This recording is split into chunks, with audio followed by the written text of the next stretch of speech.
কাজের লোভ দেখিয়ে মহিলাদের ফাঁদে ফেলার চেষ্টা। ভগবানগোলা পুলিশের তৎপরতায় রক্ষা পেল গ্রামের মহিলারা। আটক বেসরকারি সংস্থার বেশ কয়েকজন। জানা গিয়েছে যে সমস্ত গোষ্ঠীর মহিলা আছে তাদের বাদাম এবং কিশমিশের প্যাকেজিং করার কাজ দেওয়া হবে বন্ধু মিলন কল্যাণ কমিটির উদ্যোগে। একটি সভা ডাকা হয়, তাতে প্রচুর মহিলা জমায়েত হয় ভগবানগোলা পিডব্লিউ ময়দানে গরুরহাটে।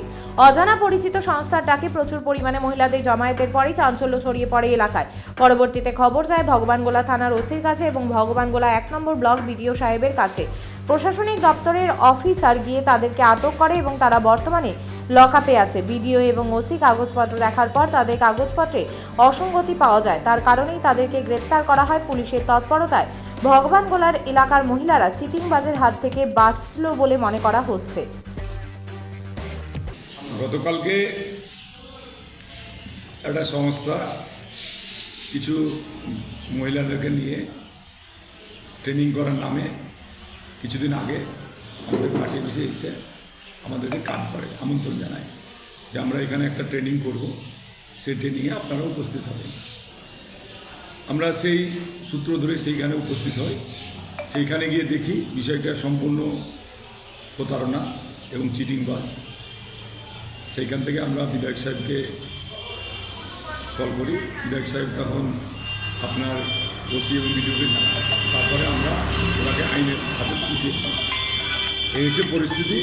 এবং সে প্রতারকের বিরুদ্ধে আমাদের দলের যিনি নেত্রী মহিলা বর্ণালী দাস, তিনি কমপ্লেন করেছেন।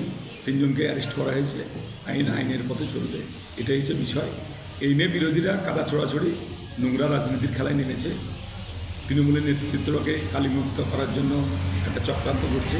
এইসব করে কিছু হবে না, এইসব করে মানুষের মন পাওয়া যায় না। ভগবানগোলাতে তৃণমূল, সবাই তৃণমূল, আগামীতেও আছে, ভবিষ্যতেও থাকবে। তার মানে তৃণমূল কংগ্রেসকে বদনাম করার একটা চক্রান্ত চালাচ্ছে বিরোধীরা। অবশ্যই অবশ্যই, কারণ এই যে বিষয়টা, এই বিষয়ে তো কংগ্রেস সিপিএমের কেউ অভিযোগ করেনি, আর তারা কোনো হস্তক্ষেপও করেনি, পদক্ষেপও নেয়নি। যা করার তৃণমূলই করেছে।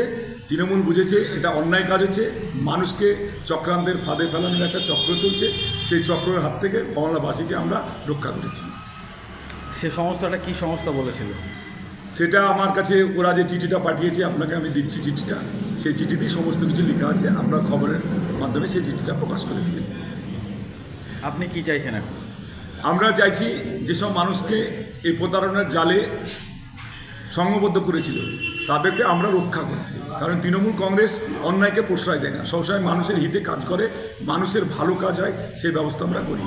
বাইরে থেকে কিছু সংস্থা এসে এভাবে নোংরা খেলা খেলে ভগবানের মানুষের কাছ থেকে কিছু আত্মসাৎ করে নিয়ে চলে যাবে, সেটা আমরা ব্লক তৃণমূল কংগ্রেস চাইছি না। এবং তার প্রতিবাদ করেছি। তার অন্যায়ের প্রতিবাদের ফলে আমরা থানায় এফআইআর করেছি। তারা কি এখন ধরা হয়েছে? তারা লকআপ অবস্থায় আছে। আইনের ব্যবস্থায় চলছে। প্রশাসনের নিয়মে চলবে। আপনার নাম এবং পরিচয়? আমার নাম আশরাফ হোসেন বাপি, আমি ব্লক তৃণমূল কংগ্রেসের সহসভাপতি। ধন্যবাদ। বর্ণালী। অবশ্যই থানায় আমরা অভিযোগ দিয়েছি। আমরা যেটা বিগত 6-7 মাস ধরে আমি যেহেতু মহিলাদের নিয়ে কাজ করি, আমাকে বিভিন্ন অ্যাঙ্গেল থেকে বিভিন্ন জায়গা থেকে আমরা খবর আসছিল যে অমুক জায়গায় কাজু কিশমিশের প্যাকেট হবে, 3000 টাকা মাইনা দেবে মেয়েদেরকে, আর সুপারভাইজারকে দেবে 7000 টাকা। 28টা মেয়ে পিছু একটা সুপারভাইজার। কারণ কি এত টাকার সস্তা যে মানে কাজু কিশমিশটা এখন অটোমেটিক মেশিনে প্যাকেট হবে। তাহলে এই প্যাকেট আর কাজু কিশমিশই বা কত উৎপাদন হয় যে এত লোককে কাজ দেবে? অন্য কোনো কাজ না, শুধু কাজু কিশমিশ এই কথাটা প্রায় শুনছিলাম। আমরা তার মাথাটাকে ধরতে পারছিলাম না। এই যে প্রোগ্রামটা হবে, এত বড় একটা মহিলাদের নিয়ে প্রোগ্রাম, অথচ আমি একটা মেয়েদের নিয়ে যে কাজ করি, সঙ্গের নেত্রী বা মহিলা তৃণমূলের মহিলা সভানেত্রী, অথচ আমাকে কিন্তু কেউ এইখানে আমন্ত্রণ করেনি। সেখানে আমি সকালে যখন জানতে পারলাম যে এত লোক আসছে, তখন আমার সন্দেহ হলো এত লোক কেন, যে আমাদের মুর্শিদাবাদ জেলার বিভিন্ন প্রান্ত থেকে মহিলারা আসছে। তাহলে এটা আমার অন্য একটা গন্ধ পাচ্ছিলাম, নিশ্চয়ই এখানে অন্য কোনো একটা চক্রান্ত বা জাল বিছানো হচ্ছে।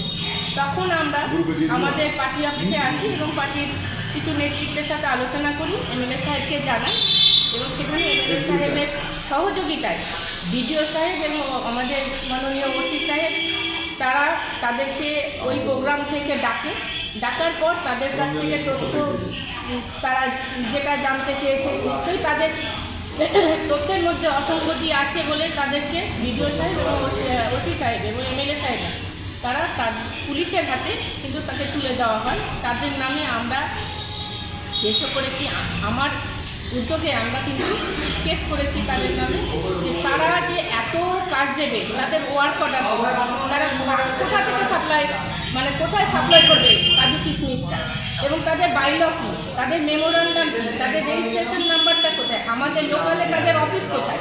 আমি যতদূর এদের যে ব্যানার থেকে জানতে পারছি হিন্দ মোটর আপনার হুগলি জেলায় তাদের অফিস। তা আমার এলাকায় অফিস নাই মুর্শিদাবাদ জেলায়, অথচ এত বড় একটা কর্মকাণ্ড হবে, আমাদের তো এখানে সন্দেহ জেগেইছে। যার জন্য আমরা কিন্তু তৃণমূলের পক্ষ থেকে আমরা সেখানে, আমাদের হয়তো ব্লকের সহসভাপতি গেছে, কিন্তু সে যদি না যেত ওখানে, তাহলে কিন্তু সেই জায়গাটা উনি বুঝতে পারতো না যে এটা কত বড় একটা চক্রান্ত, কত বড় একটা জালি কাজ চলছে। সে গেছিল বলে তার উদ্যোগে এবং আমাদের সকলের উদ্যোগে, এমএলএ সাহেবের উদ্যোগে আমরা তাদেরকে পুলিশের হাতে তুলে দিতে পেরেছি, এবং আমাদের এলাকার এবং মুর্শিদাবাদের যত মহিলারা ছিল তাদেরকে এই চক্রের হাত থেকে বাঁচাতে পেরে আমরাও কিন্তু খুশি যে এই মহিলারা বুঝুক যে আমরা এই তৃণমূলের জন্যই আমরা কিন্তু এদের চক্রান্তের হাত থেকে বাঁচতে পেরেছি। দেখতে পাচ্ছি বিরোধীরা খুব প্রচার করছে, কিন্তু বিরোধীরা শুধু রাজনীতি খেলার জন্য যে প্রচারটা করছে তা নয়, সেটা তারা যদি সত্যি মানুষের পাশে থাকতো তাহলে আমরা যে কাজটা করলাম আজকে থানায় এফআইআর থেকে শুরু করে তাদেরকে তুলে দেওয়া থেকে শুরু করে কেস করা থেকে শুরু করে তারা কেন করলো না? তারা প্রচারের আলোয় আসার জন্য এগুলো বিভ্রান্ত করছে মানুষকে। তারা কিন্তু মানুষের ভালোর জন্য না, শুধু শুধু রাজনীতি করার জন্য এগুলো মানুষকে বিভ্রান্ত করছে। যদি তাদের সদিচ্ছা থাকতো তারা অবশ্যই এই প্রোগ্রামটাকে নিয়ে বিডিও এবং ওসি সাহেবকে বলতো এবং তারা তাদের বিরুদ্ধে কেস করতো। তো সেইখানে দাঁড়িয়ে ঘোলা জলে মাছ না ধরে পরিষ্কার জলে স্বচ্ছভাবে রাজনীতিটা করুক, আমরা সাধারণ মানুষ তাদেরকে গিলবে, না হলে সেটা গিলবে না তাদেরকে এইভাবে রাজনীতি করলে। আপনার নাম এবং পরিচয়? আমি ভগবানগোলা 1 ব্লকের মহিলা নেত্রী বর্ণালী দাস, তৃণমূল কংগ্রেস। যে হিন্দ মোটরের কথা বলছেন ওনারা, ওটা কি সরকার রেজিস্টারকৃত? দেখুন, এক একটা এনজিও এক একটা কাজের জন্য তারা রেজিস্ট্রেশন নাম্বারটা পায়, কিন্তু সেক্ষেত্রে তাদের রেজিস্ট্রেশন নাম্বারের যে এখতিয়ার, তারা যে কতটা মহিলা নিয়ে কাজ করতে পারবে, তারা যে কতটা এলাকা নিয়ে কাজ করতে পারবে, সব তাদের বাইলয়ে থাকবে। রেজিস্ট্রেশন নাম্বারে তাদের যে নাম্বারটা দিয়েছে তার মধ্যে কিন্তু তাদের একটা সীমাবদ্ধতা থাকবে। কিন্তু আমাদের এখানে যেটা বিডিও সাহেবরা দেখেছেন এবং ওসি সাহেবরা, তাদের যে কাগজপত্র তাতে নিশ্চয়ই অসঙ্গতি দেখেছে বলেই তারা পুলিশের হাতে তুলে দিয়েছে। ব্যুরো রিপোর্ট, চেতনা নিউজ। হলমার্ক সোনার গহনার বিপুল সম্ভার নিয়ে এলো জীবন্তীর সাকিব জুয়েলার্স। এখানে পাবেন দুর্দান্ত অফার। সোনার গহনার বিশ্বস্ত প্রতিষ্ঠান Jibanti Sakib jewellers and makers. একাধিক আকর্ষণীয় সোনার গহনার নকশা নিয়ে হাজির সাকিব জুয়েলার্স। নেকলেস থেকে কানের দুল, আংটি থেকে বিয়ের শাখা, পলা, নোয়া বাঁধানো সব ধরনের গহনাই পাবেন জীবন্তীর একমাত্র বিশ্বস্ত প্রতিষ্ঠান সাকিব জুয়েলার্সে। এখানে গ্রাহকের মনের মতো করে গয়না তৈরি করে দেওয়ার ব্যবস্থা রয়েছে। শুধু সোনার গহনাই নয়, কম দামে রূপোর চাঁদির গহনার অভাবনীয় কালেকশনও রয়েছে জীবন্তী সাকিব জুয়েলার্স অ্যান্ড মেকার্সে। আমাদের ঠিকানা জীবন্তী বাস স্ট্যান্ড, শাহিদ হাজি মার্কেট, কান্দি, মুর্শিদাবাদ। যোগাযোগ নম্বর 9932846770 অথবা 7478666786।